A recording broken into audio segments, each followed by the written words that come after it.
ini adalah hari pertama sekolah. Jadi kita akan membuat kesepakatan kelas. Apa itu kesepakatan kelas? Ada yang sudah pernah dengar? Kalimat-kalimat atau yang bisa menjadikan panduan kita untuk berbuat sesuatu. Jadi ketika kita sudah mempunyai kesepakatan kelas, artinya kita bertindak sesuai dengan kesepakatan kelas. Tidak bisa melaksanakan kesepakatan kelas yang sudah dibuat bersama, kita harus merevisi ulang kesepakatan kelas itu. Merevisi ulang artinya apakah dari kesepakatan kelas itu ada yang ingin ganti, atau kesepakatan kelas itu sudah bosan Bu, mau ganti yang lain boleh ya. Misalnya ketika kita mengganti kesepakatan kelas itu hari pertama sekolah setelah libur panjang, atau ada di antara kalian yang tidak bisa dilaksanakan kesepakatan kelas itu dulu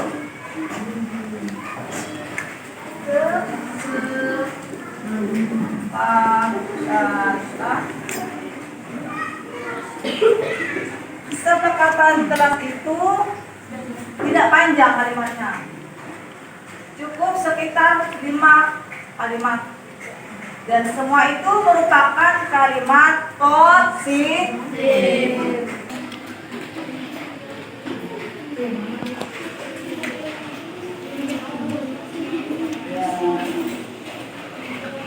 Jadi ada yang sudah?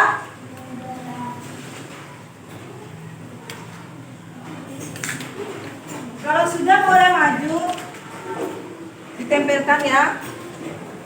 Boleh. Silakan. Siapa yang sudah? Siapa lagi?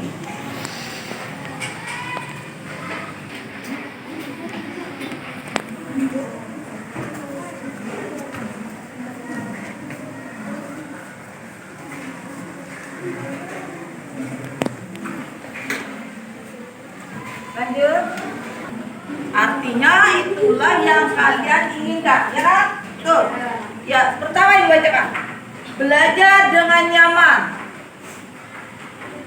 Gurunya baik hati.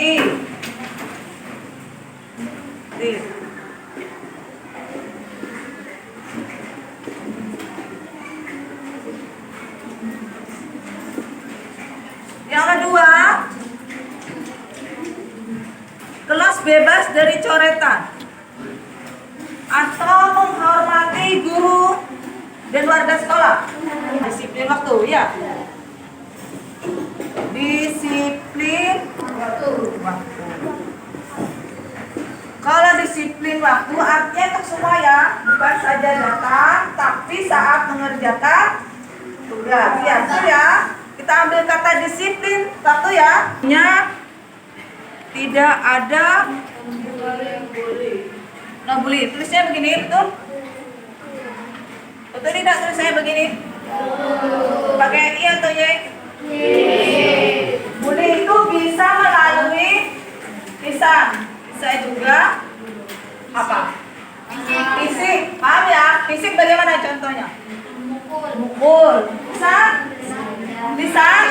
Kalau lisan dari peraturan itu, ketika kalian pahami itu tidak baik, otomatis kita tidak lakukan ya. Jika baik kita lakukan tidak? Lakukan. Nah, dari yang kalian setujuin, yang kalian buat itu, artinya kalian harus mampu menjalankan atau melaksanakan. Ibu bertanya, jika kesepakatan kelas itu tidak kalian laksanakan, apa yang harus kita lakukan?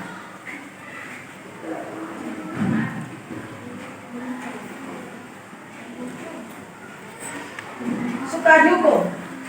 Suka tidak dihukum? Nah, benar kan ibu katakan tidak ada dari kita ini yang suka dihukum.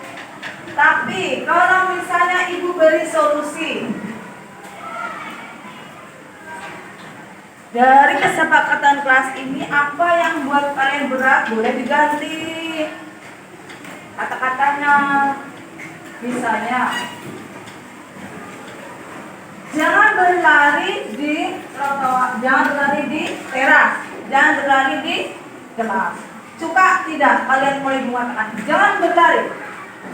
Suka tidak kira-kira? Tapi ketika ibu mengatakan berjalan dengan hati-hati, suka? Itu artinya kalian itu tidak suka kata-kata yang ada kata jangan, dilarang. Ya kan? Tidak. Betul tidak? Kalau ibu mengatakan seperti jangan terlambat lagi ya. Enak tidak? Tapi kalau ibu mengatakan seperti ini, bisa tidak besok datang lebih awal supaya tidak terlambat? Bagaimana? Supaya yang mana? Yang mana? Kalimat pertama? Kedua. Nah, sebenarnya kesepakatan kelas itu adalah aturan yang kita buat, namun kita kecilkan menjadi kesepakatan. Ya. Itulah yang disebut dengan budaya positif atau disiplin positif. Jadi kita tidak menggunakan kalimat negatif dalam membuat peraturan dan kesepakatan itu, walaupun kesepakatan kita mengubah cara berpikir kita dari, mungkin kalian berpikir hanya kalimat kok, dari jangan dengan ayo. Kira-kira kalian bisa merasakan tidak antara kalimat jangan dengan ayo? Bisa? Bisa kan? Nah, itulah yang disebut kalimat positif. Sesuatu yang dan tidak nyaman merasa nyaman. Ya, mau bully, paham ya? Paham, bisa dilaksanakan? Bisa. Baik, sekarang kita mau explain sebentar. Ini permainan bebek dan ayam. Game bebek dan ayam. Dengarkan ibu. Ikuti kata-kata ibu. Ya, paham? Ikuti kata-kata ibu. Bebek ayam, bebek ayam, ayam ayam. Bebek ayam, bebek ayam, ayam ayam. Berapa bebeknya? Tiga. Berarti belum fokus. Ibulah. Ikuti kata-kata ibu. Ikuti kata-kata ibu. Bebek ayam, ayam, bebek, bebek, bebek ayam. Ada berapa bebeknya? Ada berapa? Ada berapa bebeknya? Ya, betul sekali. Ayo tepuk tangan.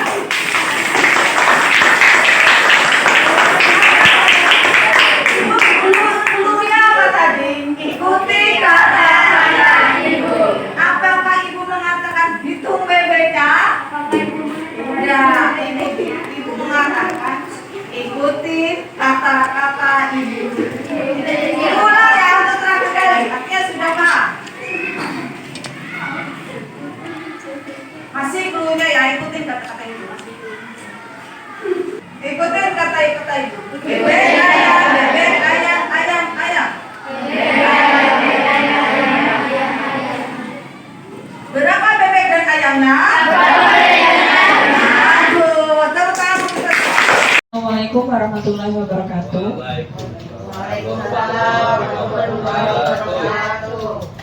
A'udzubillahi minasyaitonir rajim. Bismillahirrahmanirrahim. Alhamdulillahirabbil alamin wassalatu wassalamu ala asrofil anbiya'i wal mursalin sayyidina wa maulana Muhammadin wa ala alihi washabihi ajmain. Puji syukur kehadirat Allah yang Maha Kuasa karena pada hari ini alhamdulillah kita diberikan kesempatan untuk hadir di ruangan yang kecil atau luas Bu ya. Dalam kegiatan diseminasi tentang menyebarkan pemahaman dan penerapan budaya positif di sekolah yang nanti akan disampaikan langsung oleh Ibu Supartinah Andaryanti, SPD. Namun sebelumnya saya akan memperkenalkan diri. Saya adalah Tika Dewi Astuti yang akan membawakan acara pada hari ini. Salawat dan salam marilah bersama-sama kita haturkan kepada Rasulullah SAW. Semoga selalu tercurah dari beliau syafaat kepada kita semua sampai akhir hayat nanti. Amin. Sebelum memulai acara pada hari ini, saya mau menyapa dulu untuk kepada Kepala Sekolah kita, Ibu Liun SPD, yang berkenan hadir pada hari ini, dan juga kepada Ibu Supartinah Andaryanti selaku pemateri pada hari ini, serta rekan-rekan semua yang mau meluangkan waktunya, alhamdulillah pada hari ini untuk ikut berpartisipasi pada kegiatan pada hari ini. Langsung saja mungkin saya sebutkan susunan acara pada hari ini. Yang pertama adalah pembukaan yang nanti akan disambung doa yang akan dipimpin langsung oleh Bapak Yusuf SPD. Lalu yang kedua adalah sambutan dari Ibu Kepala Sekolah yaitu Ibu Liung SPD. Kemudian materi inti yaitu penyampaian materi tentang menyebarkan pemahaman dan penerapan budaya positif yang akan disampaikan langsung oleh Bu Supartinah Andaryanti SPD. Dan terakhir adalah penutup. Untuk mempersingkat waktu, marilah bersama-sama kita membuka acara pada hari ini dengan mengucapkan basmalah. Selanjutnya pembacaan doa yang akan dibacakan oleh Bapak Yusuf SPD. Assalamualaikum warahmatullahi wabarakatuh. Baik Bapak Ibu, sebelum kita memulai kegiatan diseminasi aksi nyata menyebarkan pemahaman dan penerapan budaya positif pada pagi hari ini, baiknya kita berdoa meminta kepada Allah Subhanahu wa Ta'ala agar ilmu yang kita dapatkan dari Ibu Supartinah Andaryanti bisa bermanfaat bagi kita dan menjadikan kita guru yang lebih baik di masa depan. Baik Bapak Ibu, kita akan memulai membaca doa dengan membaca surah Al-Fatihah bagi yang muslim, dan bagi yang non-muslim bisa mengikuti pedoman agamanya masing-masing. Bismillahirrahmanirrahim. Alhamdulillahirabbil alamin. Arrahmanirrahim. Maliki yaumiddin. Iyyaka na'budu wa iyyaka nasta'in. Ihdinas siratal mustaqim. Shiratal ladzina an'amta 'alaihim ghairil maghdubi 'alaihim waladdallin. Amin amin ya rabbal alamin. Bismillahirrahmanirrahim. Wassalatu wassalamu ala asrofil anbiya'i wal mursalin wa ala alihi wa sahbihi ajma'in. Rabbi sholli sadri wa yassir li amri wa hlul 'uqdatam min lisani yafqahu qawli. Rabbi zidni ilma warzuqni fahma. Rabbana la tuzigh qulubana ba'da idh hadaytana wa hab lana min ladunka rahmah innaka antal wahhab. Wassallallahu ala nabiyyina Muhammadin wa ala alihi wa sahbihi wa baraka wa salam. Walhamdulillahirabbil alamin. Assalamualaikum warahmatullahi wabarakatuh. Terima kasih kepada Bapak Yusuf atas doanya. Lanjut kepada acara selanjutnya yaitu sambutan dari Ibu Liung SPD pada beliau. Silakan.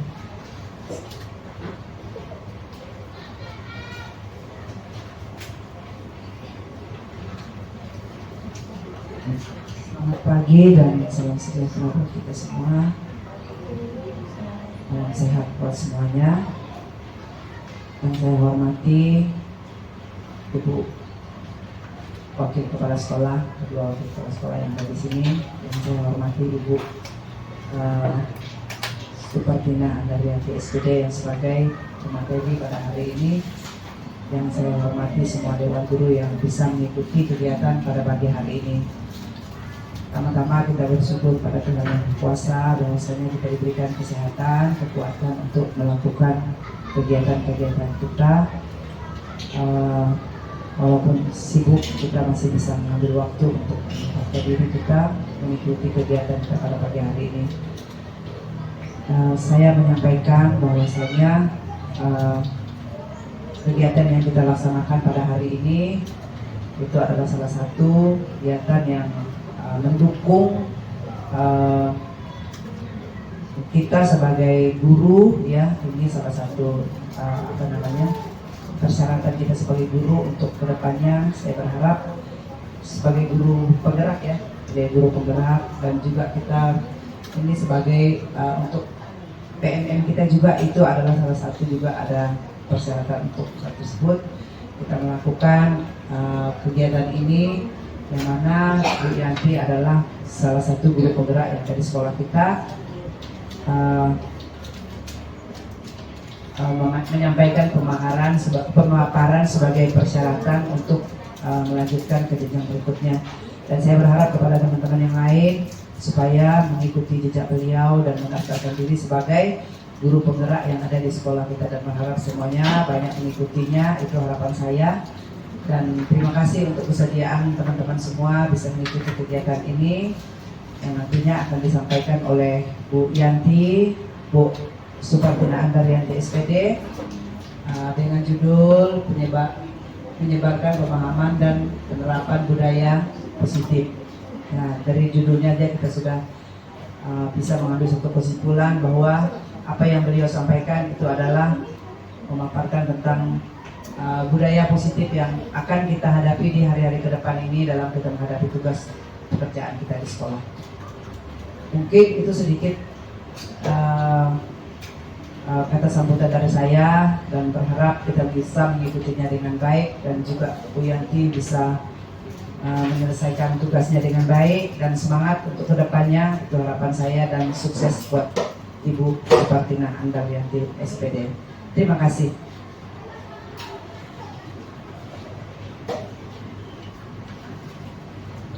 Terima kasih pada Ibu Liung SPD atas sambutannya. Selanjutnya adalah ke materi inti. Kita masuk ke materi inti, yaitu tentang menyebarkan pemahaman dan penerapan budaya positif yang akan langsung disampaikan oleh Ibu Supartina Andarianti SPD pada beliau.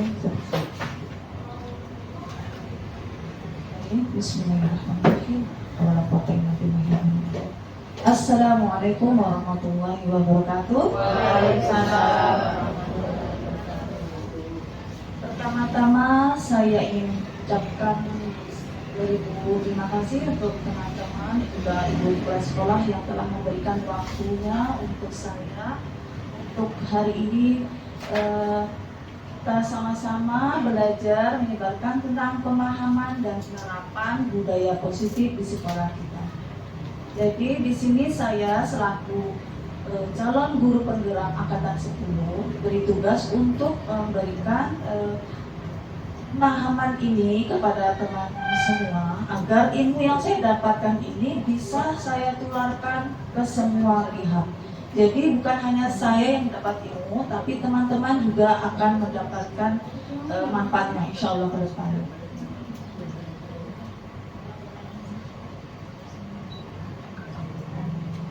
Ya. Pertama-tama saya akan mengucapkan selamat datang para guru hebat. Mari belajar bersama untuk mewujudkan budaya positif di sekolah kita tercinta. Saya Supartina Andarianti SPD. Ya, ada beberapa hal yang saya ingin sampaikan hari ini. Konsep utamanya yaitu pertama, perubahan paradigma belajar. Yang kedua, disiplin positif. Yang ketiga, tentang nilai kebajikan. Yang keempat, teori motivasi. Yang kelima, hukuman dan penghargaan. Yang keenam, keyakinan kelas. Yang ketujuh, kebutuhan dasar manusia. Dan yang selanjutnya adalah tentang segitiga restitusi. Nah, di sini ada beberapa pertanyaan tematik. Ibu, teman-teman semua bisa menjawab setuju atau tidak ya. Yang pertama, hukuman dapat mendisiplinkan anak. Setuju atau tidak? Setuju. Setuju. Ada yang menjawab tidak? Setuju semua? Saya bisa setuju, bisa tidak setuju. Baik. Terima kasih, Bu. Kalau hukumannya baik, yang ke arah positif, yang meningkatkan proses belajar mengajar, itu saya setuju. Tapi kalau hukumannya dalam hal kekerasan, yang tujuannya itu ke menyakiti, membullying, saya tidak setuju. Baik. Terima kasih, Bu. Yang kedua, pemberian hukuman dengan hal positif seperti membaca atau membersihkan halaman sekolah dapat meningkatkan disiplin anak. Setuju atau tidak? Setuju. Setuju. Ada yang jawab tidak? Ada yang jawab tidak? Setuju. Nanti saya tanyakan ya, apa alasannya jawab setuju. Yang ketiga, memberi penghargaan dapat meningkatkan motivasi belajar anak. Setuju atau tidak? Tidak ada yang jawab? Tidak? Semuanya setuju? Baik, ini kita simpan dulu ya. Karena selanjutnya ketika saya menyampaikan materi, mudah-mudahan kita dapat mengambil pelajaran apakah jawaban yang Ibu Bapak berikan itu sudah tepat. Pelajaran paradigma baru ya. Pembelajaran dan paradigma baru dirancang berdasarkan dengan prinsip pembelajaran yang terdiferensiasi sehingga setiap siswa itu belajar sesuai dengan kebutuhan dari tahap perkembangannya untuk mewujudkan profil pelajar Pancasila. Ya, kita masuk ke miskonsepsi teori kontrol. Ilusi bahwa guru itu mengontrol murid. Ilusi bahwa semua penguatan positif itu efektif dan bermanfaat. Jadi ini yang Ibu sampaikan tadi, setuju itu ya. Ilusi bahwa kritik dan membuat rasa bersalah mampu menguatkan karakter. Ilusi bahwa orang dewasa berhak memaksa. Ini ilusi ya. Miskonsepsi ternyata. Nah, sekarang kita ingin merubah paradigma stimulus respon itu ke pendekatan teori kontrol. Siapa sesungguhnya yang memiliki kontrol itu? Dari stimulus respon menjadi teori kontrol pilihan, itu kita mencoba yang stimulus respon, kita mencoba mengubah orang agar berpandangan sama dengan kita.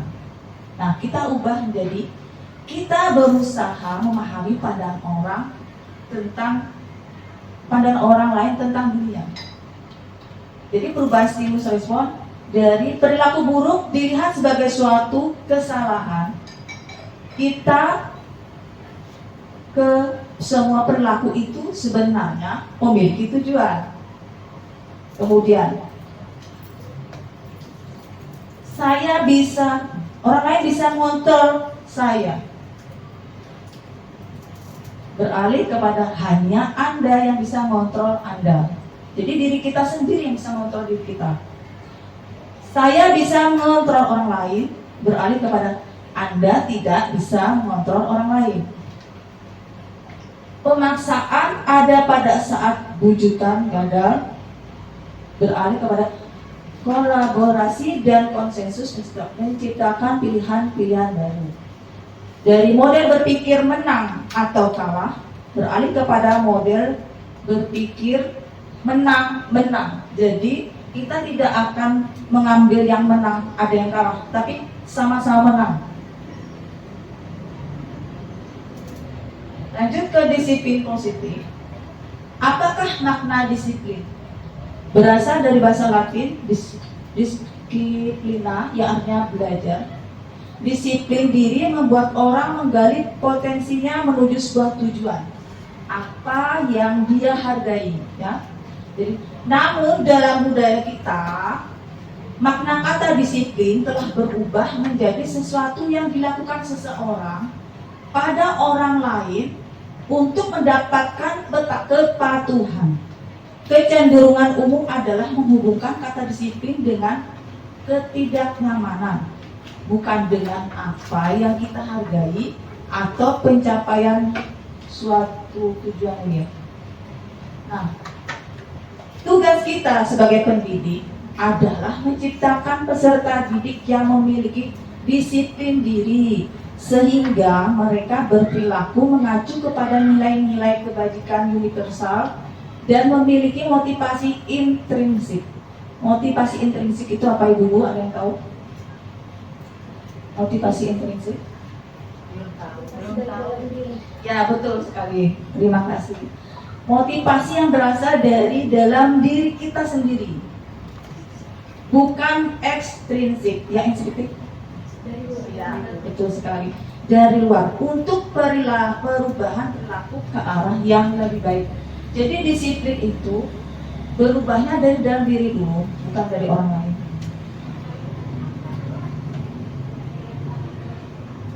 Kita lanjut ke nilai-nilai kebajikan.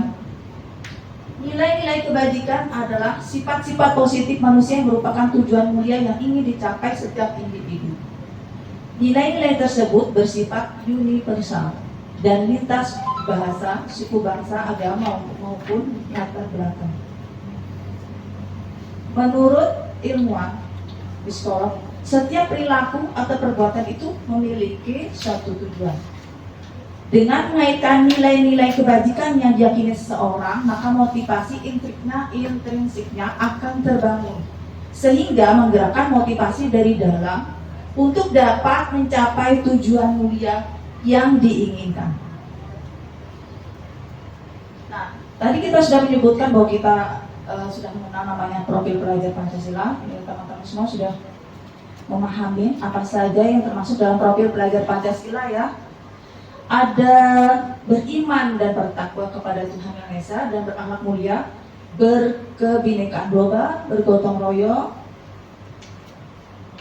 kreatif, bernalar kritis dan mandiri. Itu yang termasuk profil pelajar Pancasila yang saat ini akan kita galakkan di sekolah kita sebagai kurikulum baru, yaitu kurikulum merdeka.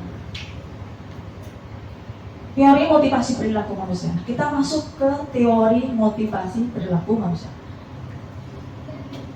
Teori motivasi perilaku manusia yang menggambarkan bahwa setiap kita ketika berbuat sesuatu itu ada motivasinya atau dorongan. Salah satunya motivasi eksternal, yaitu dorongan untuk menghindari ketidaknyamanan atau hukuman. Yang kedua itu sama motivasi eksternal dari luar, itu untuk mendapatkan imbalan dari orang lain berupa penghargaan dari orang lain. Jadi kita bisa mengamati para peserta didik kita masuk yang mana ya, kategori yang mana. Yang ketiga motivasi internal. Nah ini yang ingin kita berikan, kita terapkan nanti. Motivasi yang berasal dari dalam diri sendiri, yaitu tujuan disiplin positif. Apa tujuannya? Yaitu untuk menjadi orang yang mereka inginkan dan menghargai diri sendiri dengan nilai-nilai yang dipercaya setiap peserta didik.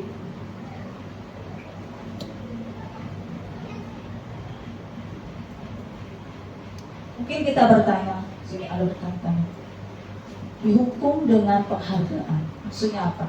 Kalimat berikut, bahwa penghargaan itu sebenarnya berlaku sama dengan hukuman, dalam arti meminta atau membujuk seseorang melakukan sesuatu untuk memenuhi suatu tujuan tertentu dari orang yang meminta atau membujuk. Dorongannya eksternal dan ada faktor ketergantungan yang pemberian penghargaan tadi ya. Jadi bukan dari dalam dirinya sendiri dia meminta penghargaan. Beberapa dampak dari pemberian penghargaan selanjutnya. Ini ada dampaknya ya. Yang pertama itu ada dampak pengaruh jangka pendek dan jangka panjang. Penghargaan itu sebenarnya menghukum.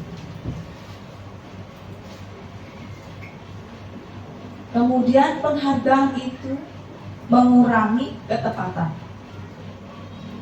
Penghargaan itu juga sebenarnya tidak efektif. Penghargaan juga dapat merusak hubungan.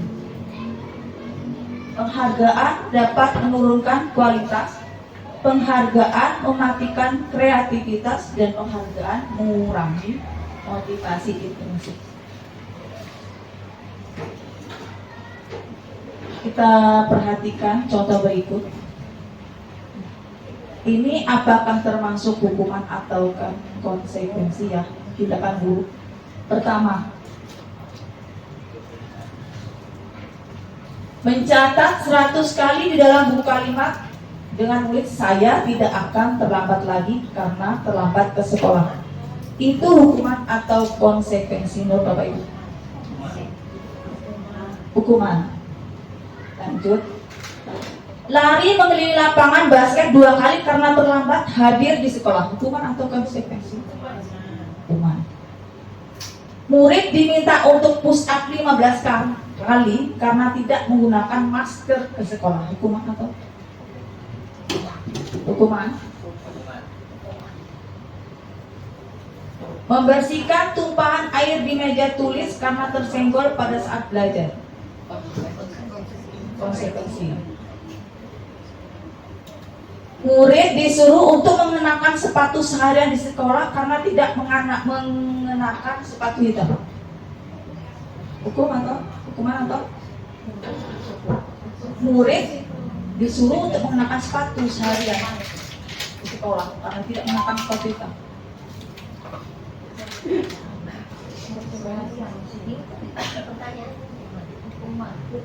Hukuman atau konsekuensi? Lari mengelilingi lapangan basket 2 kali karena terlambat 10 menit untuk pelajaran PJOK. Lanjut. Kita bisa lihat jawaban Bapak Ibu betul atau tidak. Ada yang betul? Atau betul semua? Atau ada yang salah? Yang mencatat 100 kali dalam buku itu dari hukuman. Betul ya tadi? Yang kedua, lari hukuman. Diminta push up 15 kali, hukuman. Menggantikan kertas, konsekuensi. Ya, yang hukuman yang murid disuruh menggunakan sepatu seharian. Hukuman. Oh ya, bisa kita refleksi masing-masing apa yang masalah yang terjadi selama ini. Kita lanjut, apa itu restitusi? Restitusi adalah proses menciptakan kondisi bagi murid untuk memperbaiki kesalahan mereka, sehingga mereka bisa kembali pada kelompok mereka dengan karakter yang lebih kuat. Restitusi juga merupakan proses kolaboratif yang mengajarkan murid untuk mencari solusi untuk masalah mereka sendiri dan membantu murid berpikir tentang orang seperti apa yang mereka ingin menjadi, tujuan mulianya apa, dan bagaimana mereka harus memperlakukan orang lain. Ciri-ciri restitusi. Pertama, bukan untuk menebus kesalahan ya, namun untuk belajar dari kesalahan. Selanjutnya, restitusi memperbaiki hubungan. Restitusi itu tawaran, bukan paksaan. Jadi di sini kita tidak hanya menawarkan, jadi tidak ada paksaan untuk murid kita. Restitusi itu menuntun untuk melihat ke dalam diri masing-masing. Lanjut, restitusi diri adalah cara yang paling baik. Mengapa disebut cara yang paling baik? Karena ini yang langkah ini yang kita ambil untuk menerapkan disiplin positif selanjutnya, disebut restitusi. Ya, fokus pada karakter bukan tindakan. Kemudian fokus pada solusi, bukan kesalahan. Jadi kita memberikan solusi, bukan fokus pada kesalahan yang dibuat ya. Lanjut, mengembalikan murid yang berbuat salah pada kelompoknya. Ini tabel identitas ya, ada perbedaan antara apa sih perbedaan hukuman, kan konsekuensi dan restitusi. Nah, kalau hukuman itu bisa kita sebut identitas gagal. Kenapa? Untuk yang identitas sukses itu disiplin, dia disiplin positif yaitu konsekuensi dan restitusi. Mengapa disebut gagal hukuman? Satu, karena sesuatu yang menyakitkan itu harus terjadi. Ketika murid kita hukum, itu sesuatu yang menyakitkan bagi mereka sebenarnya terjadi ya. Tapi untuk konsekuensi, sesuatu itu harus terjadi. Nah, restitusinya merupakan pilihan. Kemudian tidak nyaman. Kalau hukuman itu tidak nyaman ya untuk murid, untuk anak dalam waktu jangka panjang tidak nyaman. Untuk konsekuensi itu tidak nyaman untuk murid untuk jangka waktu pendek saja. Kalau hukuman, Bapak Ibu ya, hukuman itu bukan jangka pendek saja yang mereka rasakan, tapi jangka panjang. Mereka ingat selamanya kadang, dan itu susah sekali hilang dari ingatan mereka ya. Kemudian untuk restitusi pilihan itu, kalau kita berikan restitusi kepada siswa yang berbuat salah, menguatkan untuk murid, anak dalam jangka waktu panjang, malah menguatkan kalau restitusi. Nah, kalau kita beri hukuman pada anak, korban itu mendapat keadilan. Nah, kalau untuk konsekuensi korban itu bisa diabaikan, terus restitusinya korban itu mendapatkan ganti. Nanti kita bisa pahami selanjutnya apa maksud dari kalimat ini ya. Murid, anak itu tidak tersakiti. Murid atau anak itu akan tersakiti kalau hukuman. Konsekuensinya murid, anak dibuat tidak nyaman. Tidak nyaman perasaannya, tidak nyaman. Nah, restitusinya, korban itu akan mendapatkan ganti dari perbuatannya. Murid, lanjut, perilaku pasif agresif meningkat jika kita menghukum. Mungkin ada kejadian ketika kita menghukum murid, kita melihat dia baik-baik saja di depan kita, tapi belakangan mungkin dia melampiaskan kemarahannya kepada temannya, atau mungkin malah merusak barang-barang gurunya di belakang. Kalau zaman dulu itu mungkin motor gurunya dicoret-coret. Itu karena akibat dari hukuman tadi ya. Terus konsekuensinya, penguatan hanya bertahan dalam jangka waktu pendek. Nah, ketika kita memberikan solusi restitusi, masalah akan terpecahkan.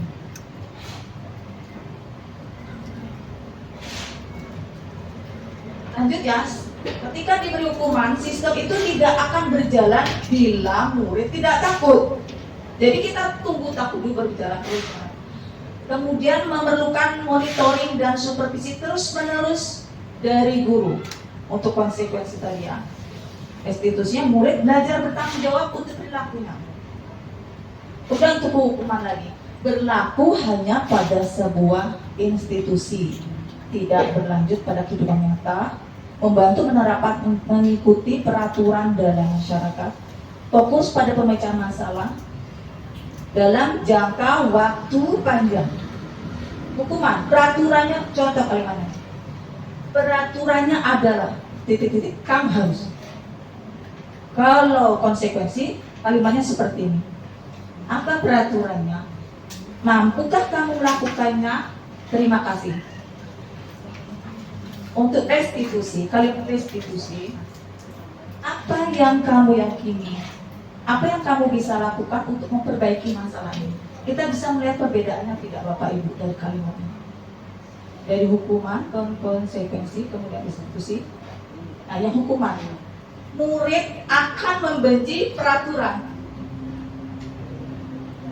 Konsekuensi, murid, anak itu malah menghormati peraturan. Nah, restitusinya, murid itu murid atau anak akan menghormati dirinya sendiri dan orang lain. Kita bisa lihat kalimat negatif itu, perbuatan negatif pada apa Bapak Ibu tadi? Ya, hukuman. Kemudian yang netral itu konsekuensi. Yang positif restitusi ya. Nah, mungkin ada pertanyaan pikiran itu, kalau tidak diberi hukuman bagaimana dong? Nah, ini bentuk program apresiasi yang perlu kita ingat Bapak Ibu ya. Beri dukungan secara khusus untuk siswa yang mempunyai masalah atau sedang melanggar peraturan. Kemudian beri pengakuan secara pribadi, beri pengakuan kepada semua murid secara bergantian. Maksudnya kita tidak fokus ke satu murid saja. Rumah atau penghargaan, misalnya ada anak yang berbuat baik, langsung diberi penghargaan. Penghargaan tidak harus ucapan maksudnya, tidak harus hadiah. Di sini penghargaannya dimaksudkan itu ucapan yang baik, terima kasih dan sebagainya. Fokus pada proses. Jadi kita melihatnya bukan hanya satu kesalahan yang kita lihat, tapi bagaimana proses dia merubah dari kesalahan itu menjadi penguatan dirinya untuk menjadi lebih baik di depan. Contoh pengakuan atau apresiasi kebajikan. Terima kasih untuk tanggung jawabmu pada saat kamu memungut kertas-kertas yang berserakan di lantai. Saya menghargai kepedulianmu pada saat kamu membantu teman-temanmu di tugas kelompok. Nah, ini langsung berikan kalimat positif.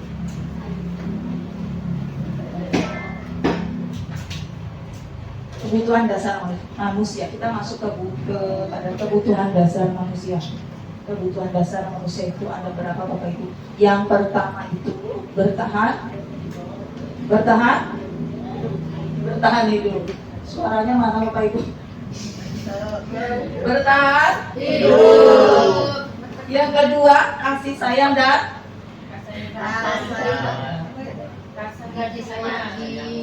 kasih sayang dan rasa diterima.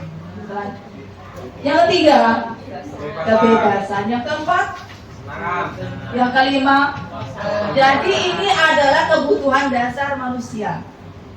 Bukan hanya pada anak-anak, tapi sebenarnya pada kita gurunya juga, pada orang dewasa. Nah, ketika seorang murid melakukan suatu perbuatan yang bertentangan dengan nilai-nilai kebajikan atau melanggar peraturan, sebenarnya itu dikarenakan mereka itu gagal memenuhi kebutuhan dasar mereka dari yang disebutkan tadi. Dan ini tidak hanya berlaku untuk murid, tetapi untuk guru juga, untuk orang dewasa maksudnya. Kita bisa melihat keseharian murid-murid kita yang misalnya di kelas tidak mau diam. Apakah itu di sini ada sesuatu yang kurang dari dirinya, yang gagal dipenuhi dari kebutuhan mereka? Misalnya seorang teman ketika berbicara, ada kan kita mempunyai teman itu vokal maksudnya ketika berbicara dia ingin duluan bicara, kita tidak diberi kesempatan berbicara. Itu masuk yang mana kira-kira? Kebutuhan dasar yang mana?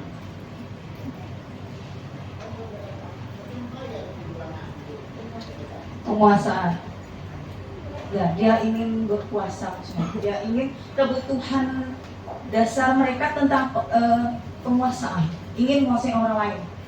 Ya, sama dengan murid kita di kelas seperti itu.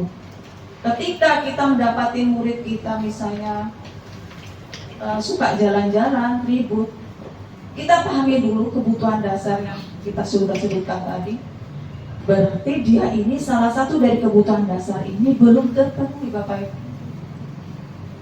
Ya, jadi sebelum kita memvonis, memberikan hukuman dan sebagainya, kita kembali lagi kepada kebutuhan dasar manusia.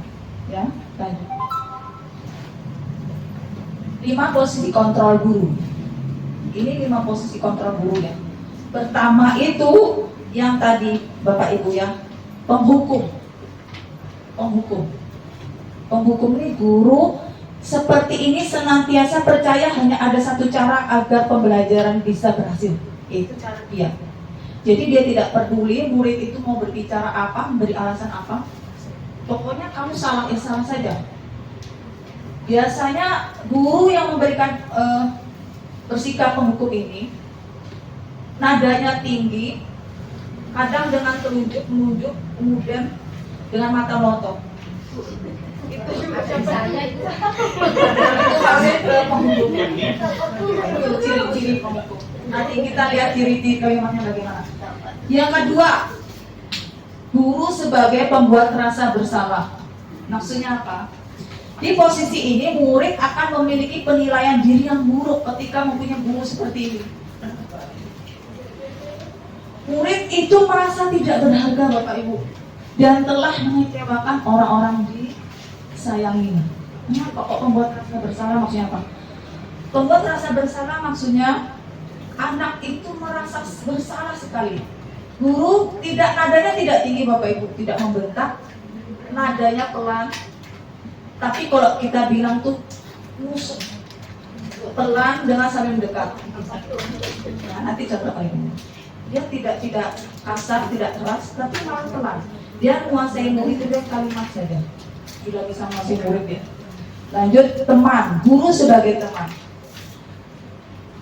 Hal negatif dari posisi teman adalah bila suatu saat guru tersebut tidak membantu, maka murid akan kecewa. Dia akan berpikir seperti ini, kan kita sudah teman Bu, kan kita sudah menjadi teman Pak, kok Bapak seperti itu tidak pedulikan saya. Itu yang negatif. Hal lain yang mungkin akan timbul adalah murid hanya akan bertindak untuk guru tertentu, tidak mau sama guru yang lain. Ini kalau sudah guru menganggap murid teman, dan tidak untuk guru lainnya, murid akan bergantung pada guru tersebut yang ibu saya sebutkan tadi. Tidak mau Bu sama guru lain, sama ibu saya. Kita bisa refleksi masing-masing ya, saya termasuk yang mana. Kita diri kita masing-masing maksudnya. Lanjut. Guru sebagai pemantau. Pemantau maksudnya apa? Memantau berarti mengawasinya, mengawasi murid. Pada saat kita mengawasi, artinya kita bertanggung jawab atas perilaku orang-orang yang kita awasi. Ini guru sebagai pemantau. Selanjutnya, guru sebagai manajer adalah posisi di mana guru berbuat sesuatu bersama dengan murid, mempersilakan murid mempertanggungjawabkan perilakunya, mendukung murid agar dapat menemukan solusi atas permasalahannya sendiri. Kira-kira cocok dengan yang mana kalimat manajer ini? Perilaku guru, posisi kontrol guru di sini Bu.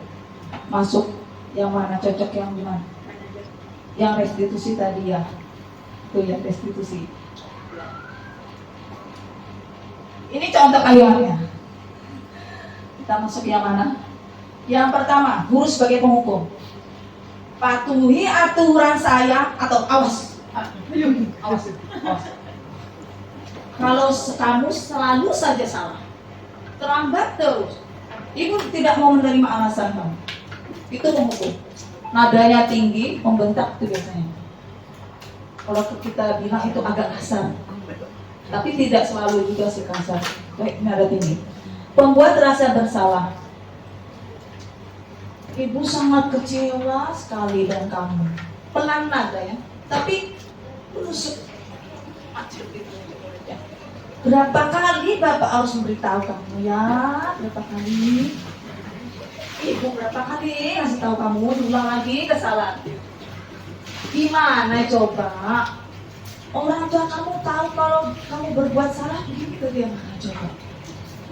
Bagaimana coba kalau kepala sekolah tahu? Bagaimana ibunya bertanggung jawabkan? Ya kasihan. Teman. Berarti murid, guru memperlakukan murid itu sebagai bapak. Ayolah, ayo bantu demi bapak ya. Ayo bantulah demi ibu. Bisa enggak besok bersikap lagi? Nadanya rendah, lembut. Ya sudah, kali ini tidak apa-apa, nanti kita bereskan. Silakan Bu. Teman, karena teman kan? Teman itu artinya akrab. Guru bersikap akrab dengan murid.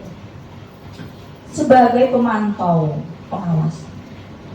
Peraturannya apa? Nah, pemantau sebagai pemantau, guru sebagai pemantau atau pengawas, pemantau atau pengawas, mengawasi.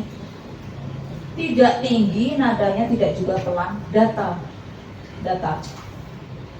Peraturannya apa? Apa yang telah kamu lakukan? Datar. Tidak marah, tidak tinggi, datar. Terus manajer. Sebagai manajer, guru sebagai manajer. Apa yang kita yakini? Kembali ke keyakinan kelas ya Bapak Ibu. Jadi setelah ini kita akan membahas tentang keyakinan kelas. Kita tidak akan bisa menjadi manajer sebagai guru kalau kita sendiri di kelas belum menerapkan keyakinan kelas. Jika kamu meyakininya, apakah kamu bersedia memperbaikinya? Jadi ada tawaran. Makanya sebutkan tadi bukan paksaan tapi tawaran. Bagaimana kita menawarkan tindakan kepada murid. Jadi kita seperti menawarkan apa yang kamu inginkan. Kira-kira yang menurut kamu baik apa? Jadi bukan penekanan kamu salah. Itu kan dari guru saja. Kita tidak sempat mendengar apa alasan murid. Tapi kalau sebagai mengajar, apa rencana kamu untuk memperbaiki hal ini? Mungkin kita berpikir seperti ini. Bedanya apa ya? Mungkin pada nadanya saja. Saya pertama belajar tentang posisi kontrol guru ini juga seperti itu. Ketika diskusi dengan teman-teman bingung, itu bedanya pada kalimat saja deh. Kalau gurunya nadanya tinggi itu kan hukuman rendah. Tidak, ternyata setelah saya perdalam. Nanti ada saya praktek ini ya sama murid. Lanjut. Keyakinan kelas. Nah, ketika kita ingin menerapkan guru sebagai mengajar dan restitusi tadi, kita harus mempunyai keyakinan kelas dulu. Ada pertanyaan, mengapa keyakinan kelas? Mengapa bukan peraturan kelas? Iya.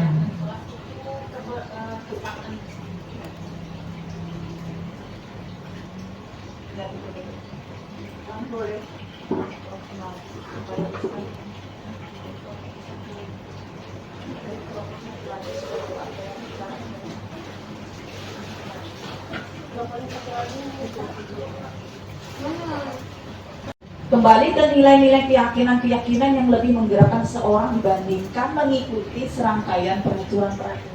Contoh, mengapa kita memiliki peraturan harus menggunakan helm jika mengendarai kendaraan roda 2? Kita lihat di jalan raya, itu masih banyak yang tidak menggunakan helm. Artinya apa? Ya, dia yang pikirkan hanya tidak ada polisi juga. Ya kan, tidak ada polisi juga. Saya kan tidak ditilang, saya udah cuma sekitar Bengkulu. Nah, tapi ketika kita sudah paham untuk apa kita menggunakan helm, untuk keamanan, otomatis dia akan menggunakan kan, karena dia tahu bahwa itu akan berbahaya untuk dirinya.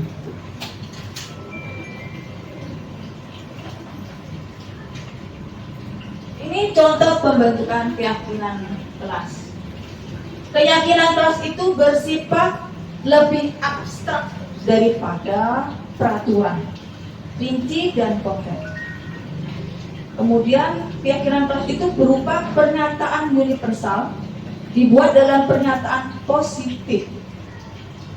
Jadi hindari kata jangan dan dilarang, positif. Misalnya, anak-anak jangan berlari-lari di dalam kelas. Kita ubah kata-kata itu yang tidak ada kata jangan. Berjalan dengan hati-hati. Gitu ya. Sedikit saja agar mudah diingat. Karena kalau terlalu banyak, murid tidak akan bisa melaksanakan peraturan keyakinan, ya, keyakinan bukan peraturan. Kemudian sesuai dengan kondisi kelas dan sekolah. Semua warga sekolah atau kelas itu dilibatkan. Jadi yang membuat keyakinan kelas itu siapa Bapak Ibu? Guru dan murid. Atau guru saja, murid tidak dilibatkan. Jadi yang melaksanakan keyakinan kelas ini bersama-sama ya. Dan kita ini lebih fokus kepada kepentingan murid.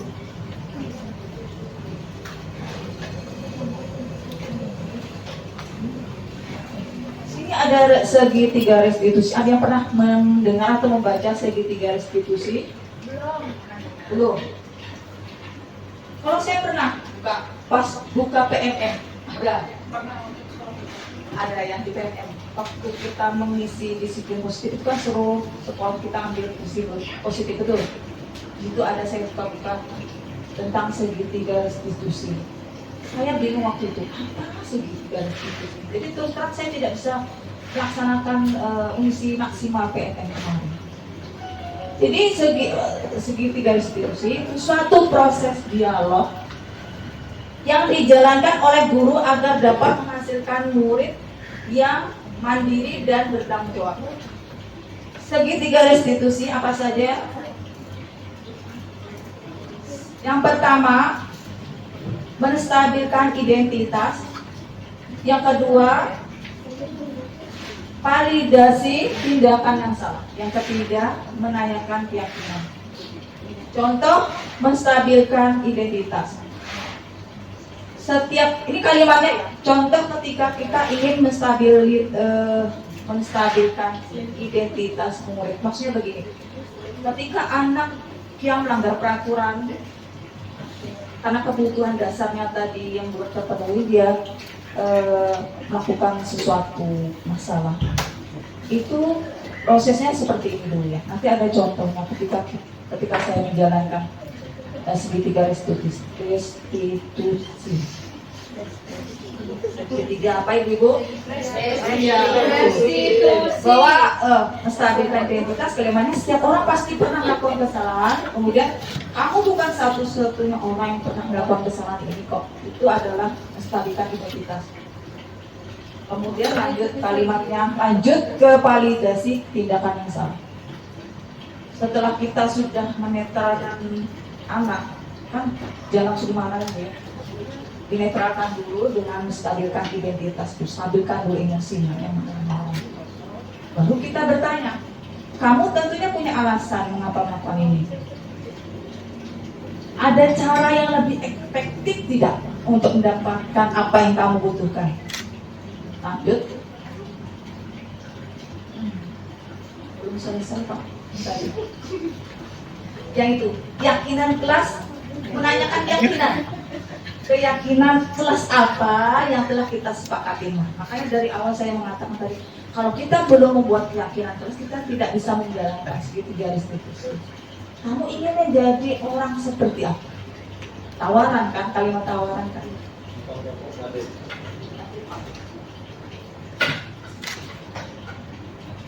Nah ini segitiga restitusi. Contohnya ada ya. Menstabilkan identitas. Kita stabilkan dulu identitas anak. Berdasarkan prinsip membuat kesalahan adalah bagian dari proses pembelajaran. Untuk membuat anak yang merasa gagal karena berbuat salah menjadi positif terhadap dirinya. Lanjut ke validasi tindakan yang salah. Berdasarkan prinsip setiap perilaku berupaya memenuhi suatu kebutuhan tertentu.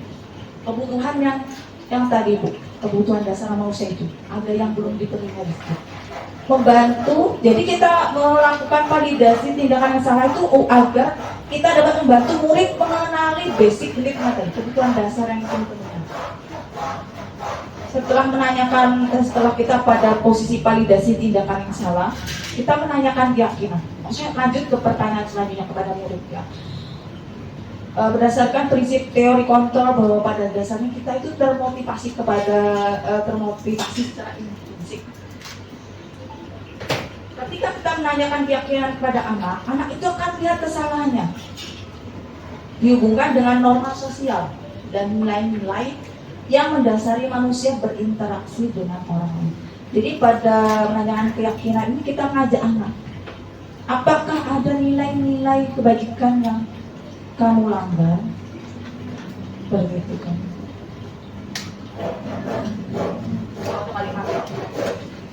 Menstabilkan identitas. Berbuat salah itu manusiawi. Kita pasti bisa menyelesaikan masalah ini ya. Validasi tindakan yang salah.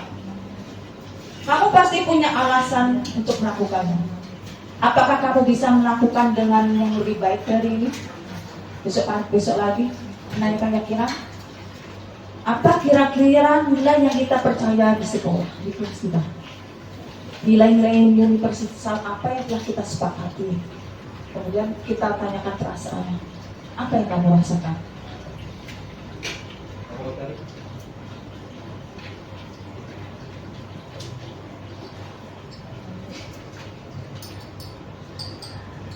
Nah, ketika kesalahan anak itu tidak terlalu besar, Bapak Ibu, mungkin saya biar berbicara tuh gitu, jalan ke sana Pak. Kita tidak harus memperlakukan restitusi ya Bapak Ibu. Kita bisa memberikan intervensi 30 detik. Maksudnya kata-kata sedikit langsung di tempat. Jadi tidak harus memanggil. Kalau ini untuk kesalahan yang tidak terlalu besar, tidak terlalu parah. Ya, seperti itu bicara terus itu kan ada yang seperti itu. Langsung kita tegur di sana. Kapan kamu siap untuk mulai belajar? Udah cukup seperti itu. Dosa panjang lebar gua mamai bilang orang Banjar itu ya. Cukup 30 detik. Dan ini efektif. Kapan kita mulai belajar? Biasanya langsung paham anak. Peraturannya apa? Kamu ini berarti sudah bilangnya sudah berapa kali jangan bicara terus sudah panjang, tidak. Cukup 30 detik. Sepertinya kamu punya masalah. Saya bisa bantu apa? Cukup 30 detik. Nah, contoh penerapan segitiga restitusi. Sandro bermain bola di lapangan di saat pagi hari sebelum jam masuk sekolah bersama teman-teman. Di saat bersamaan seorang guru lewat. Ini masuk kelas. Tiba-tiba bola melayang mengenai kepala guru tersebut. Sehingga guru tersebut marah.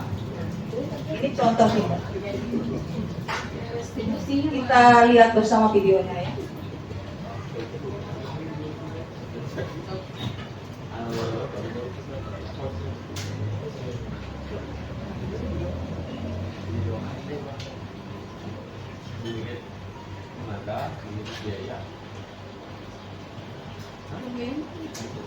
Memang.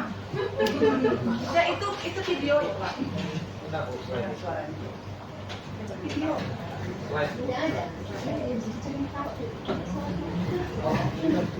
Belum langsung Pak, terima kasih.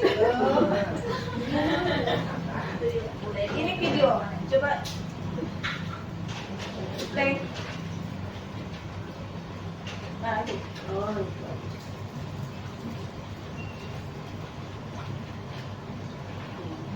Bisa dinyalakan.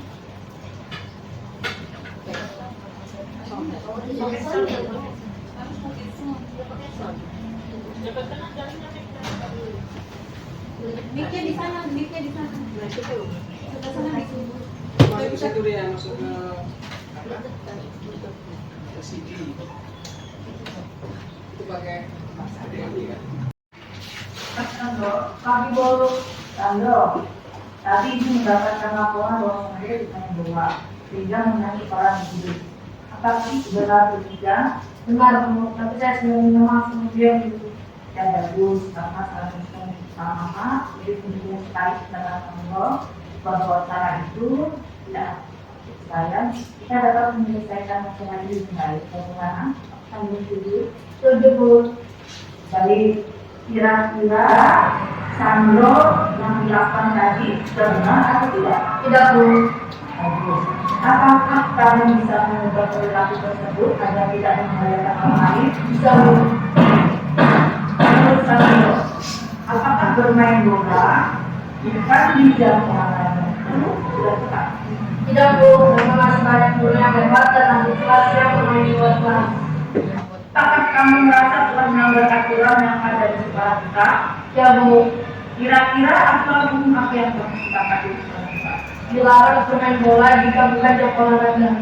Bagus. Jika Sandro sudah paham, kira-kira apa yang akan Sandro lakukan selanjutnya? Tidak akan bermain bola jika bukan jam olahraga dan akan lebih berhati-hati jika bermain bola.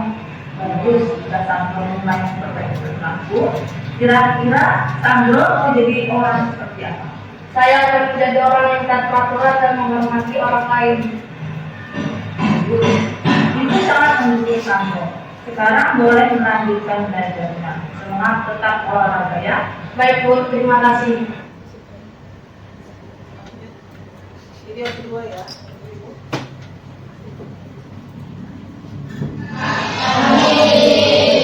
Halo semua.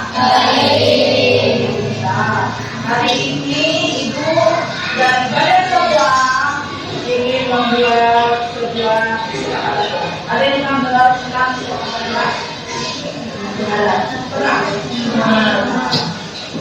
Tapi belum pernah ditempel ya? Jadi selama ini kesepakatan kami dibuat secara lisan. Yang membuat siapa selama ini? Guru saya. Guru sebelumnya baru ya, kan sekarang sama Ibu. Ya, Berarti tidak apa-apa. Kita akan buat kesepakatan luas.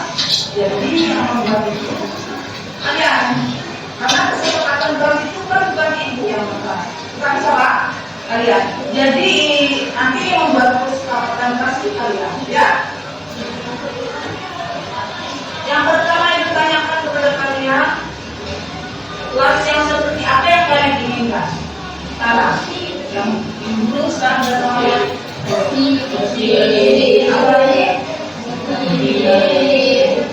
Hubungan dengan guru bagaimana?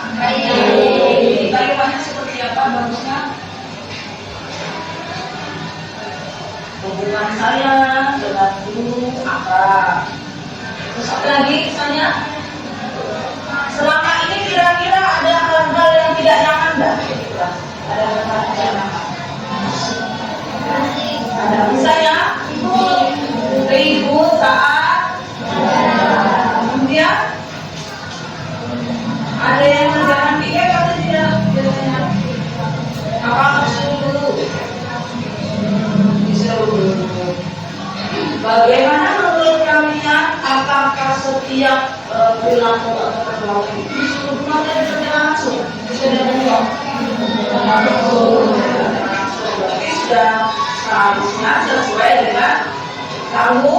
Kalian nanti bisa membuat bertanggung jawab. Sampai dengan kalimat akan kamu bertanggung jawab atas itu ya. Kemudian untuk membuat kesepakatan kelas hindari kata jangan atau dilarang.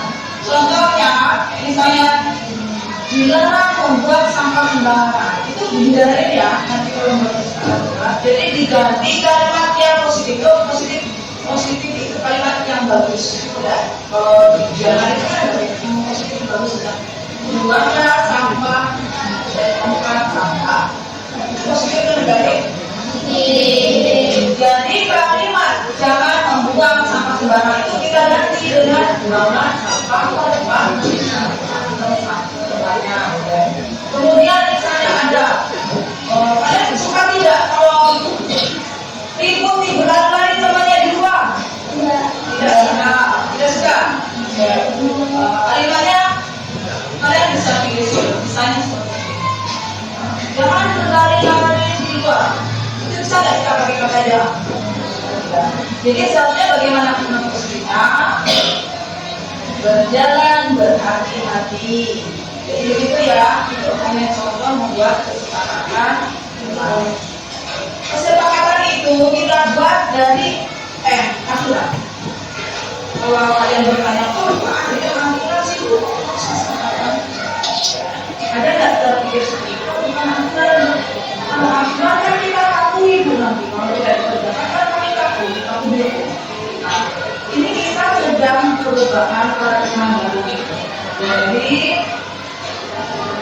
pandangan kita tentang sesuatu itu berubah menjadi lebih positif.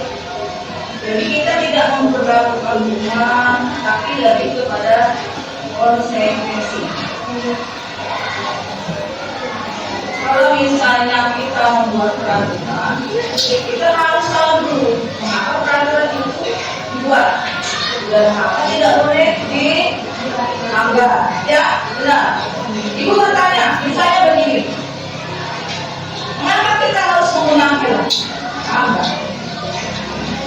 Agar ada tahu agar boleh dinyalakan suaranya agar tidak ditilang apa lagi ya agar selama kepalanya tidak membentur aspal ya betul ya. Nah agar selama berantara ini dengan kalian berdua ini mana kalimat positif di antara mereka dua bisa kita pilih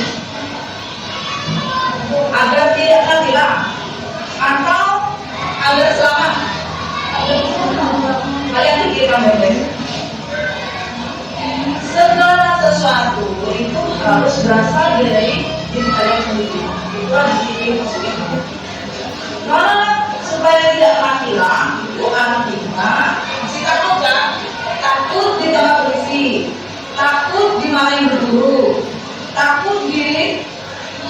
Hai, kita jawab misalnya kalau di dalam kita berhenti supaya tidak.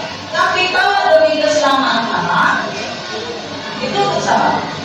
Jadi kita jadi saatnya mana kalimat yang kita pilih? Kita mau penampilan atau keselamatan?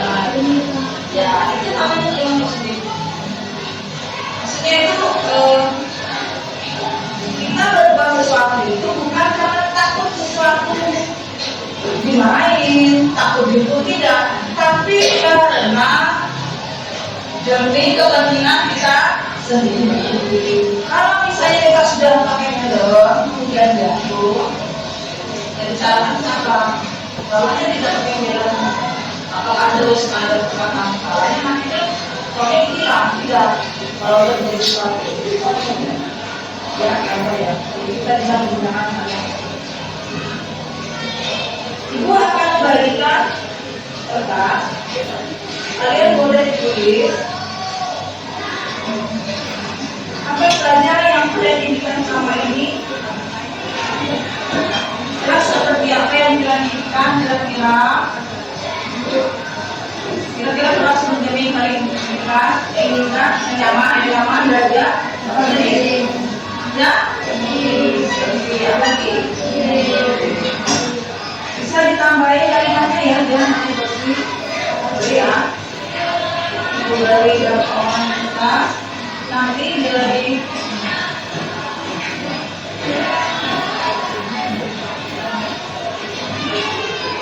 ada tulisannya dari tulis menjadi kata jangan ya.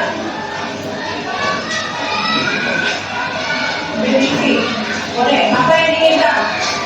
Boleh ke tentang dunia, boleh tentang ada sekolah, boleh.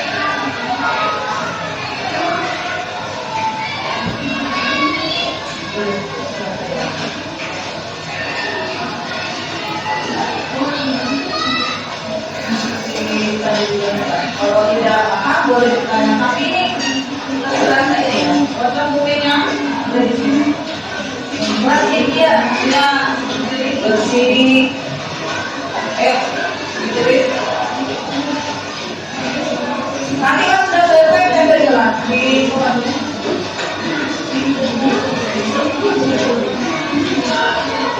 beli kata ibu jelas.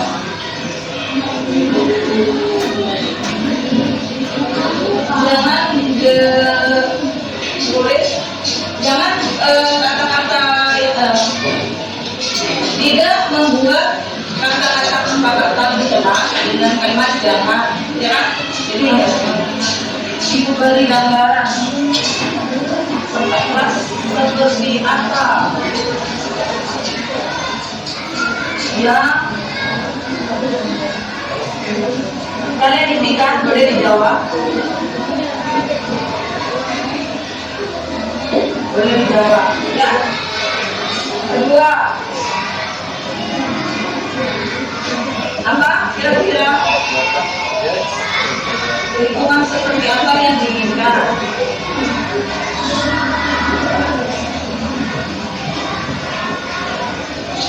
Boleh dijawab di kertasnya ya.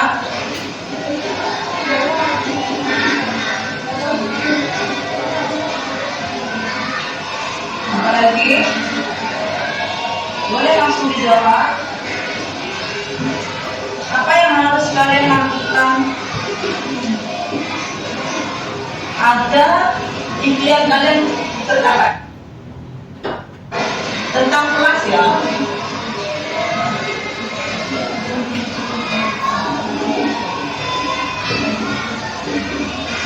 Gunakan kalimat yang tidak terlalu panjang. Kalau terlalu panjang kan namanya cerita. Misalnya kayak gini, berjalan dengan perlahan. Itu kan pendek, tapi gelang kan artinya dia berlari. Karena kan kita menghindari kata jahat, jadi buang sampah ke tempat sampah. Guru dan saya menyenangi pembelajarannya bagaimana inovatif atau beragam atau suka misalnya belajar yang menggunakan media belajar yang berbeda, jadi sekarang apa yang kalian lakukan belajar?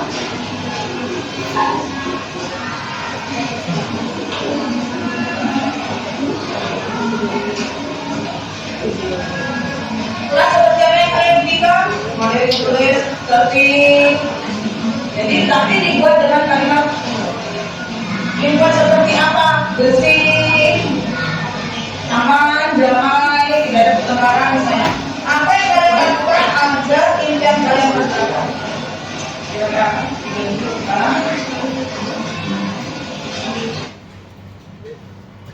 Tiga. kelas yang tertib dan damai. Kelas yang tertib dan damai.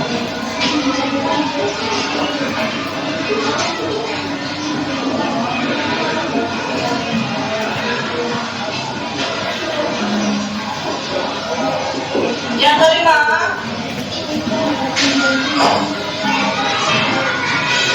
menjalankan tanggung jawab. Setuju? Menjalankan tanggung jawab masing-masing. Saling membantu. Oh yang mana? Ini yang saling membantu. Menjadi kesepakatan kelas artinya kita harus melaksanakan kesepakatan. Ya, betul. Jadi dari sekian pendapat kalian, kita bisa ambil 5 kesepakatan. Yang pertama apa? Yang kedua, yang ketiga, keempat, kelima, saling membantu. Sudah setuju? Sudah setuju. Nanti kita akan membuat yang bagus di kertas. Kemudian kalian boleh nanti menandatangani bayar bahwa masing-masing dari kalian atau mungkin menggunakan simbol apa, misalnya jempol atau bintang. Artinya kalian yang membuat kesepakatan bulan coba ulang. Yang membuat kesepakatan bulan siapa tadi? Ya? Berarti yang harus melaksanakan ya, ada.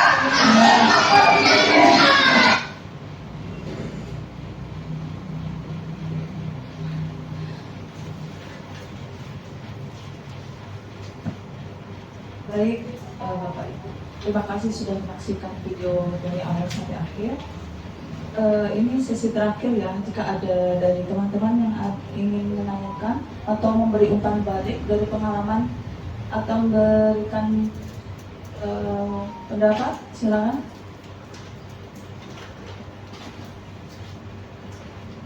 Bu Andra, Bu Indra.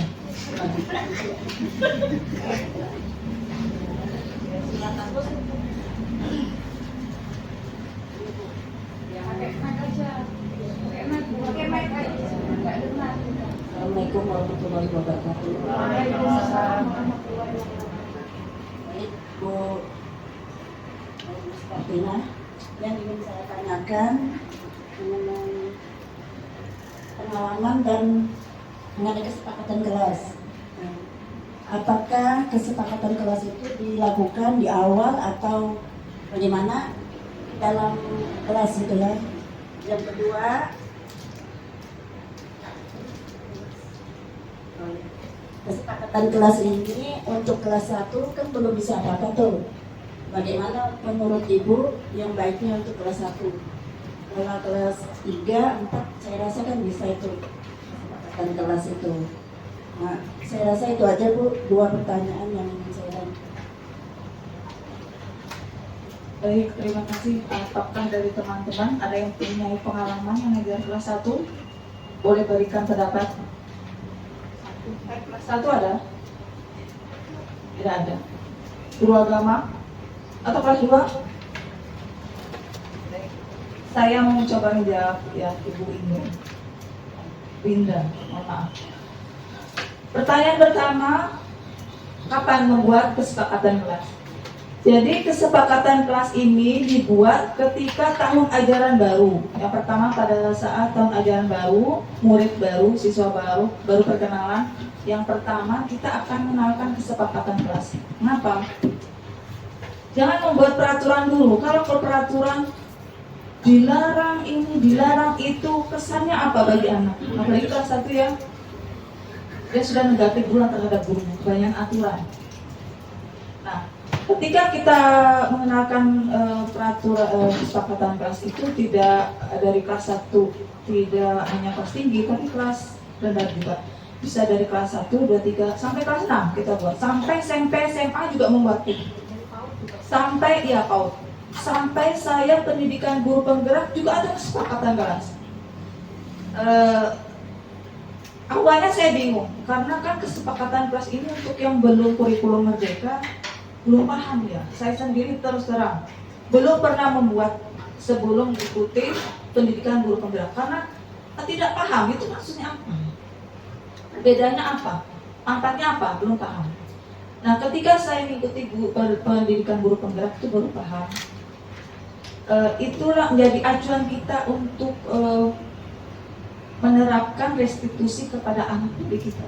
Jadi yang pertama itu bisa kita buat di awal tahun ajaran baru ini, bisa kita buat. Yang kedua, jika ada siswa atau murid kita yang melakukan pelanggaran, itu bisa kita refleksi lagi. Seperti kasus Sandro tadi, Ibu saya menanyakan, apakah ada keyakinan kelas yang Sandro langgar? Itu ada kan? Jadi kalau anak tidak paham apa itu keyakinan kelas, dia akan balik bertanya, keyakinan kelas yang mana Bu? Kesepakatan kelas yang mana Bu? Gitu ya. Ketiga itu ketika setelah libur panjang, kita refleksi lagi.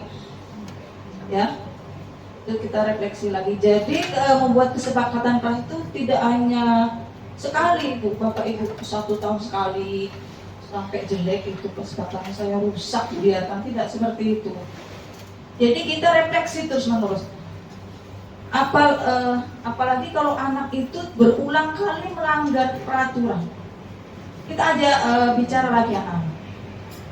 Kira-kira apa yang kita ubah dari keyakinan kelas yang kita buat kesepakatan kelas itu? Apakah ada yang masih bisa mentaatin atau tidak? Kita refleksi terus menerus, ya, tidak cukup sekali, berulang kali sampai mereka paham bahwa kesepakatan kelas dari peraturan dulu ya. Kalau mereka belum paham peraturan itu, kita perkecil menjadi kesepakatan kelas. Nah, dari kesepakatan kelas itu menjadi keyakinan. Kalau sudah paham itu sepakat jadi keyakinan. Dari keyakinan kelas itu jadilah namanya budaya positif. Ya Bu, ada yang mau ditambahkan lagi atau mungkin sudah paham? Seandainya 2 kali, 3 kali kita sudah ingatkan, dilanjutkan lagi apa? Bisa kenal. Nah, 1-2 kali diingatkan, apa harus kena hukuman? Budaya positif itu tidak, kalau yang pertama tadi posisi kontra guru sebagai apa Bu? Penghukum. Segitiga restitusi yang saya sampaikan tadi masih ingat ya? Yang pertama apa tadi? Guru sebagai apa? Ya posisi kontra. Guru sebagai ada berapa tadi? Yang pertama, guru sebagai penghukum. Yang kedua, pemberi rasa bersalah. Yang ketiga, sebagai teman. Keempat, pemantau. Kelima, mediasi. Ya. Nah, dalam budaya positif yang sedang kita bicarakan saat ini, kalau bisa hukuman itu tidak kita lakukan. Seperti pertanyaan awal tadi saya menanyakan apakah setuju atau tidak, semuanya hampir semua menjawab setuju ya. Kira-kira kalau sudah saya paparkan materi tadi, berubah tidak jawabannya? Setuju atau tidak? Berhukuman. Berubah atau tetap sama jawabannya setuju? Atau tidak setuju? Ibu-ibu, masih setuju atau tidak memberi hukuman? Tidak. Tidak, Pak. Boleh diberikan Disesuaikan. sesuaikan keadaan kondisi anak. Kondisi ya. Saya Atau perilaku yang diperbuat. contohnya disesuaikan itu bagaimana, Pak? Tingkat kenakalan dan kesalahan. Ya, tingkat kesalahan yang diperbuat. Contoh menurut Bapak, contoh kesalahan yang harus kita beri hukuman itu bagaimana? Ya, hukumannya bagaimana? Biasanya Bapak Yusuf menerapkan hukuman seperti apa? Kelas ya. Ya. Mungkin kalau ada yang terlambat mungkin Ya. mungkin hukumannya dia menulis materi yang saya ajarkan, tapi masih berkaitan dengan materi pelajaran. Jadi ketika memberlakukan hukuman seperti itu ada perubahan tidak, Pak? Perubahannya mungkin si anak lebih mengerti untuk memanage waktu. Dia lebih bisa datang lebih cepat. Ya, baik. Kira-kira menurut Bapak itu hukuman atau konsekuensi atau restitusi? Kayaknya lebih ke konsekuensi ya. mungkin. Ya, Ya, ya, ya betul ya, Bapak Ibu. karena berkaitan dengan Ya, ya. Ada yang menambahkan kah? Boleh ya? So, Pak Pablo, Pak Vincent, Pak. Terima kasih atas kesempatan yang diberikan kepada saya. Saya ingin bertanya Bu untuk mengenai kedisiplinan. Cara kita mendisiplinkan di sekolah kita ada saya lihat itu satu papan yang bertuliskan tentang budayakan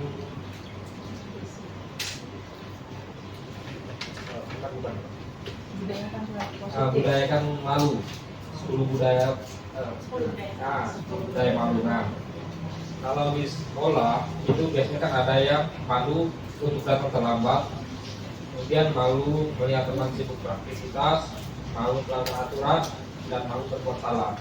Tentu dari 10 budaya tersebut, apabila siswa melanggar akan mendapatkan konsekuensinya, Bu. Nah, kira-kira itu bagaimana? Apakah masih harus diterapkan di sekolah atau tidak yang 10 budaya ini, Bu? Sedangkan itu kan salah satu cara sekolah membuat 10 budaya tersebut untuk lebih mendisiplinkan siswa. Nah, menurut saya hal-hal seperti ini ada baiknya juga, Bu, karena tidak semua yang buruk itu tidak bagus dan yang baik itu belum tentu juga baik. Jadi itu tergantung dari bagaimana kita kebijakan guru-guru tersebut memaknai yang dari konsekuensi hukuman serta restitusi tersebut. Kita seperti itu, Bu. Kita lebih memahami lagi untuk kedisiplinan itu tidak selamanya yang kita pakai ini, contoh yang dari 10 budaya malu tersebut itu berdampak buruk juga bagi anak-anak. Mungkin seperti itu aja, Bu. Terima kasih Pak Pablo. Ini mungkin berbagi pengalaman maksud beliau yang bukan bertanya atau maksudnya memberi penguatan Pak ya. Karena pertama menanyakan, kemudian ujungnya Bapak mengatakan saya yakin itu benar. Artinya seperti memberi penguatan. Bisa tidak kita sebut yang budaya apa tadi? Budaya malu itu termasuk disiplin positif atau tidak menurut Bapak Ibu? Termasuk tidak? Ya. Berarti boleh saja, insya Allah boleh. Itu biasanya kita temukan di depan sekolah ya. Jadi itu keseluruhan sekolah, keseluruhan murid melakukan seperti itu. Jadi bukan murid aja, tapi guru diberlakukan seperti itu. Itu yang maksud saya, itulah yang disebut dengan disiplin positif atau budaya positif tadi Pak. Jadi mohon maaf apabila dari Bapak Ibu merasa jawaban saya kurang tepat. Ya. Silakan, ada yang menambahkan?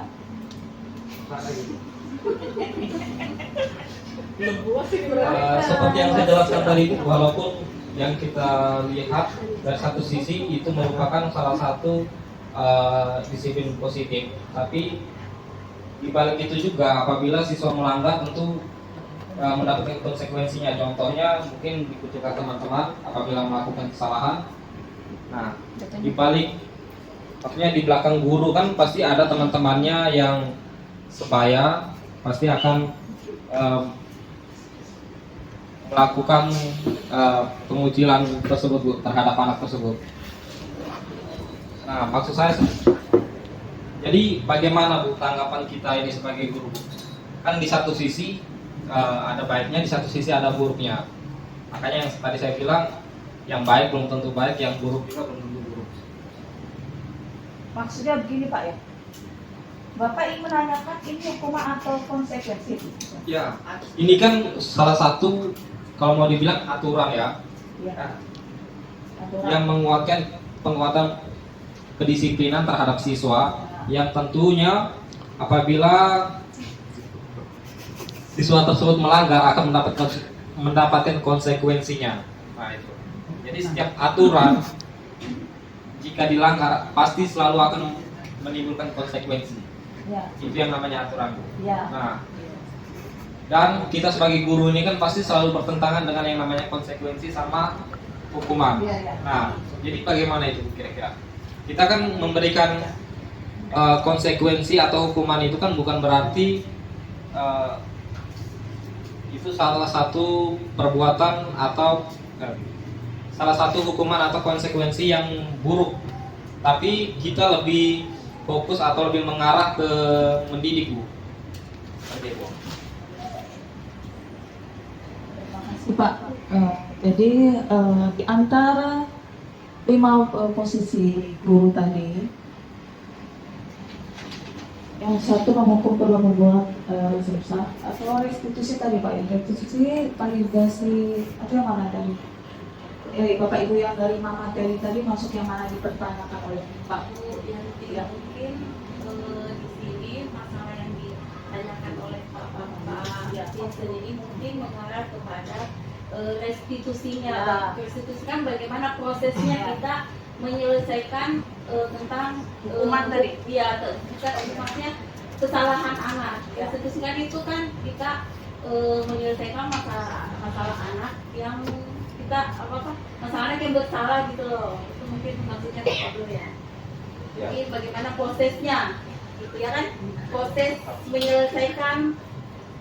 proses menyelesaikan masalah yang anak yang salah dari Pak. ya Ya, misalnya karena itu kan salah satu budaya, maksudnya yang sering dipakai di sekolahan. Ya betul, budaya untuk. adanya ini mungkin Ya.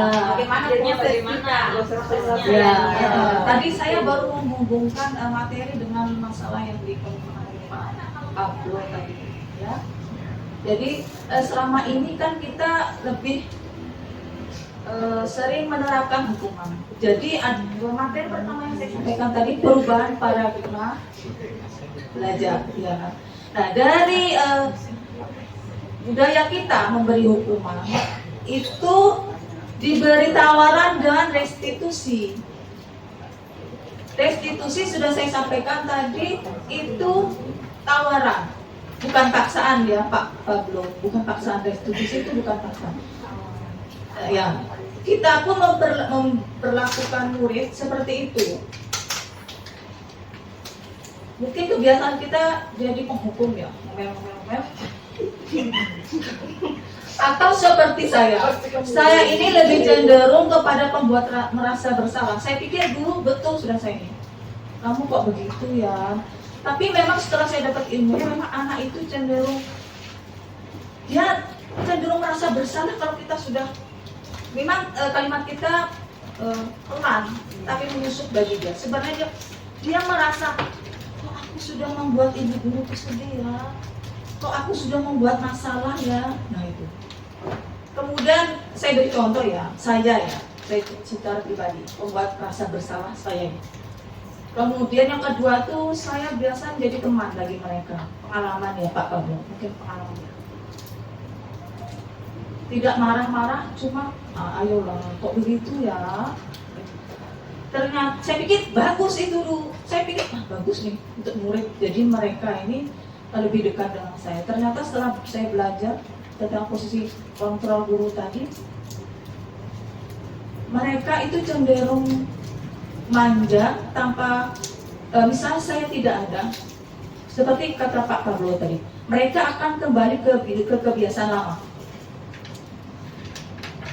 Itu yang maksud Pak Pablo tadi kan, diberi aturan tapi kembali lagi ke kebiasaan lama. Nah, kembali lagi ke materi yang saya berikan, artinya motivasi dia melakukan yang budaya malu tadi masih terbatas pada aturan. Malu terlambat, malu apa tadi? Malu berbuat salah, malu apa tadi? Tidak berpakaian seragam itu ya. Dia hanya fokus menjadi murid yang motivasinya hanya takut hukuman. Jadi kita ini mengarah kepada yang ketiga tadi Pak yang saya sampaikan, ada posisi kontrol tadi yang yang pertama, ilusi bahwa kita bisa mengendalikan murid, sebenarnya tidak. Makanya kita ada namanya restitusi, itu kita membudayakan budaya positif agar segala perbuatan anak itu bukan karena takut aturan, tapi karena tahu itu baik. Jika dilanggar, dia tidak akan ini. Kalau anak sudah melakukan sesuatu karena aturan, karena takut, ya itu seperti itu Pak. Dia akan mengulang lagi, besok mengulang lagi. Tapi ketika kita berikan restitusi, tadi ada ya, hukuman itu negatif. Konsekuensi itu pada netral ya, pada keadaan netral. Tidak positif, tidak negatif. Yang positif kita ambil Pak, yang restitusi. Jadi dari hukuman yang biasa kita berikan, suka memberi hukuman dan kata-kata hukuman itu tidak hanya fisik ya Pak. Fisik kita menyuruh mereka membersihkan WC, tidak. Dengan kata-kata kamu lagi, sok kamu lagi. Mata kita bisa Pak memberi hukuman ke mata, dan itu lebih menyakitkan. Ini ya, kamu lagi sudah sakit tidak hati, itu tetap masuk hukuman Pak. Nah, kalau kadang-kadang kita ini lebih baik mengatakan sesuatu ya duduk tapi kalau udah terserah. Itulah yang namanya hukuman. Itu saya bilang tadi materi sebelumnya, jangka panjang yang mereka rasakan itu, sakit hatinya itu membekas. Saya beri ilustrasi permainan menggenggam tangan. Ketika saya menggenggam tangan, ini ilustrasi untuk murid yang Bapak tanyakan tadi. Siapa yang punya kontrol tentang tangan ini Pak? Kita berdua bermain genggam tangan. Ibu punya kuasa tidak membuka tangan saya? Bapak punya kuasa tidak? Siapa yang punya kuasa menggenggam tangan? Diri sendiri. Diri sendiri kan? Itu kita mempunyai kuasa untuk diri kita sendiri Pak berbuat itu. Dorongan itu ketika kita ingin menggenggam, itu pasti punya alasan kan? Ini loh ada permen di dalamnya, kamu tidak boleh ngambil. Biar kita dipukul, kita biar dipaksa ditarik ini, tetap dia tidak mau. Ini barangku, ini barangku. Ya, jadi orang itu namanya posisi kontrol itu. Kita ini punya kontrol sendiri terhadap diri kita. Kalau kita sudah membuka karena orang lain, takut dipukul. Nah itulah seperti itu disiplin. Takut dipukul akhirnya membuka dia. Kenapa ditanya? Kenapa kok melanggar aturan? Takut. Terus yang kalian rasakan apa seharusnya? Seharusnya kan saya tetap mengundang, kan itu barang saya. Nah kembali lagi ke percakapan tadi. Ibu hargain, kamu melakukan seperti itu. Pasti ada alasannya kan. Jadi restitusi itu tawaran, bukan paksaan. Itu adalah solusi yang dianggap positif, yang terbaik. Karena kita tidak hanya menghukum, tapi kita memberi solusi. Dan sekali lagi itu bukan paksa. Itu kan kembali lagi kepada kita, karena itu pengalaman dari para ilmuwan dan psikolog, bagaimana itu kita belajar. Jadi kita kalau memang belum bisa memperlakukan diri kita sebagai manajer yang memberikan solusi, kalau bisa jangan yang hukuman, apapun bentuknya kalau bisa. Masih bisa kita toleran sebagai teman. Anak SD kan begitu. Kemudian yang kita anjurkan pada budaya positif adalah yang pemantau dan manajer. Manajer itu maksudnya apa? Kita memberikan solusi kepada anak. Manajer bisa ketua, kepala gitu ya. Jadi kita guru sebagai manajer, kita memberikan solusi kepada anak untuk menyelesaikan masalahnya. Kita berikan pertanyaan-pertanyaan pancingan seperti yang saya tampilkan tadi. Tapi selebihnya, manajer itu kita serahkan kepada siswa, kepada murid. Jadi guru ini pertama-tama membuat dia seperti manajer, berlaku seperti manajer. Tapi ujung-ujungnya kita ingin membuat mereka itu manajer untuk dirinya sendiri. Jadi dia punya motivasi intrinsik dari dalam dirinya sendiri. Kalau sudah ada motivasi untuk berubah, jadi dia tidak perlu lagi namanya aturan. Makanya saya mengatakan, mengapa tadi bukan aturan, kenapa kesepakatan kelas? Karena aturan itu yang membuat kita itu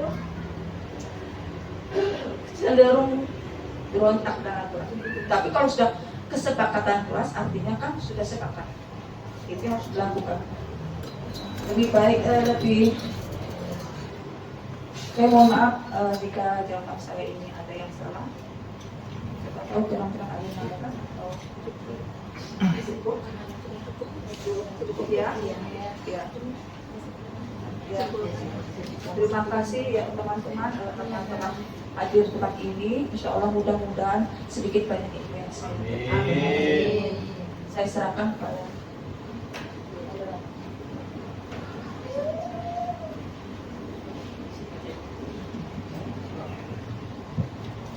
Alhamdulillah, terima kasih pada Bu Yanti atas pemaparannya yang sangat luar biasa.